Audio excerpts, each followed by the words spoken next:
Hello, everyone. I am Mike May of Horizon Consulting, co-author with God of Business with Purpose.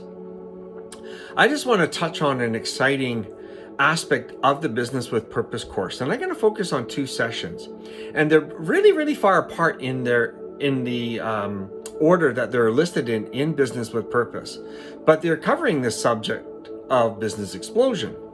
The first aspect is covered in session 4, Preparing for Business Explosion. It's called Part 1. And that deals with the spiritual aspect of being able to prepare our business for explosion, for expansion, for rapid expansion. Because some of us called onto the mountain of business are going to be entrusted with the task of building hundreds of thousands, millions, and in rare cases, billions of dollars into the financial coffers of our business. Now,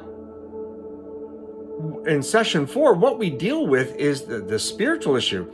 We need to be competent. We need to have a good spiritual disposition, and we cannot allow money to have a hold on our lives, nor when we're entrusted with that kind of financial responsibility, that we're not to be fearful of having that much, looking around the corner saying, gee, is someone else going to take this money from us or anything like that.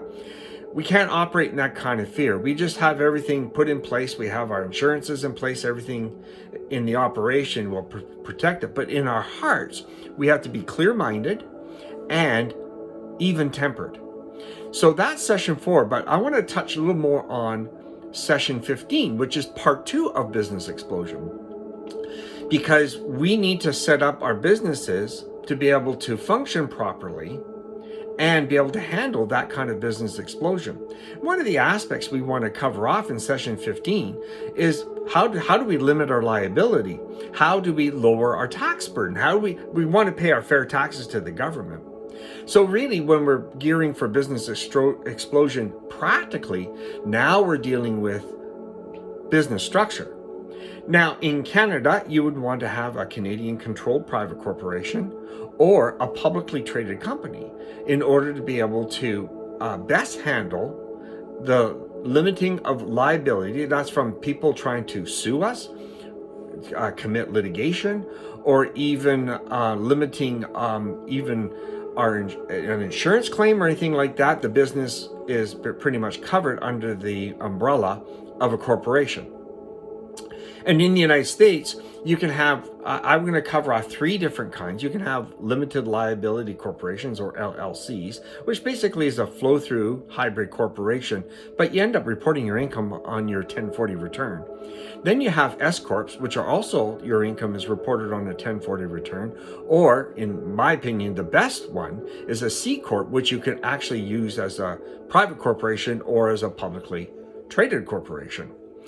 And really, in the end, when we're trying to limit our liability or build a conglomerate or a business, you can actually set up corporations from inside corporations, as an example of how we can best protect ourselves if we're dealing with more than one entity. Now, Business with Purpose actually focuses on the basics of that. And so therefore, preparing ourselves for business explosion, Business with Purpose will help us be spiritually equipped in session 4, and then practically equipped in session 15, also offering the insights of using corporate lawyers, CPAs, and bookkeepers as those who would be able to help us, and then covering off the rest of the business by offering insurance, business structure, and everything else so that we can duplicate ourselves or end up using multiple revenue streams. So that is today's session, and I hope you enjoyed it, because this is kind of fun that we're just covering off some of the practical aspects of what you would discover in Business with Purpose. So if you're interested, get the course and see how the Lord can grow your business. Thank you very much, everyone. Have a great day, and God bless.